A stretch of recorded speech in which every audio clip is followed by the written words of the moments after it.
సాధారణంగా కొంతమందికి ముఖం మీద ఎర్రటి పొక్కులు రావటం గమనిస్తూ ఉంటాం.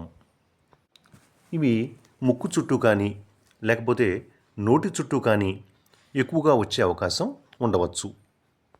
కొంతమందికైతే చేతుల్లో కానీ పాదాల్లో కానీ లేకపోతే చెవి చుట్టూ కానీ వచ్చేటువంటి అవకాశం కూడా ఉంటుంది. కొంతమందికైతే పిరుదుల మీద కూడా వచ్చే అవకాశం ఉంటుంది. కొంతమందికైతే శరీరంలో ఏ భాగంలో అయినా వచ్చేటువంటి అవకాశం కూడా ఉంటుంది. ఈ సమస్య బ్యాక్టీరియల్ ఇన్ఫెక్షన్ వల్ల వస్తుంది అని తెలుస్తోంది.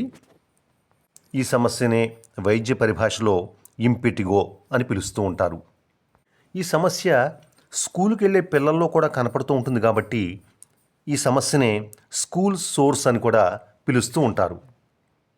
ఈ సమస్య పిల్లల్లో కొంచెం ఎక్కువగానే కనపడేటువంటి అవకాశం ఉంది.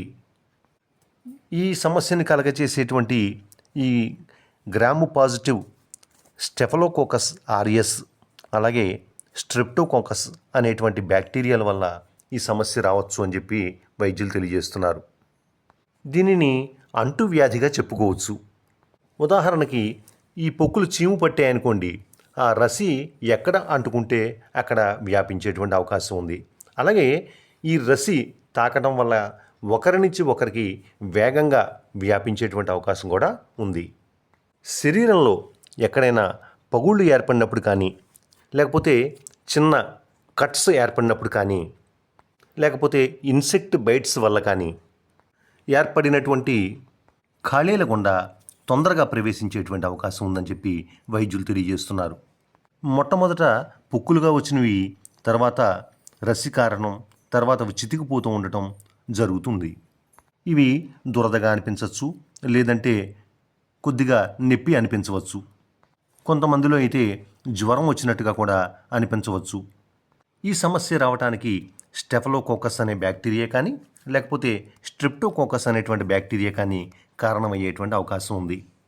ఈ సమస్య సోకినటువంటి వారితో కరచాలనం చేయటం వల్ల కానీ లేకపోతే వారు వాడినటువంటి కర్చీఫ్ కానీ లేకపోతే టవల్స్ కానీ లేకపోతే ఏదైనా దుస్తులు కానీ లేకపోతే ఏదైనా బట్టలు లాంటివి కానీ లేకపోతే దుప్పట్లు లాంటివి కానీ వేరే ఎవరైనా వాడినట్లయితే వారికి కూడా సోకేటువంటి అవకాశం ఉంది.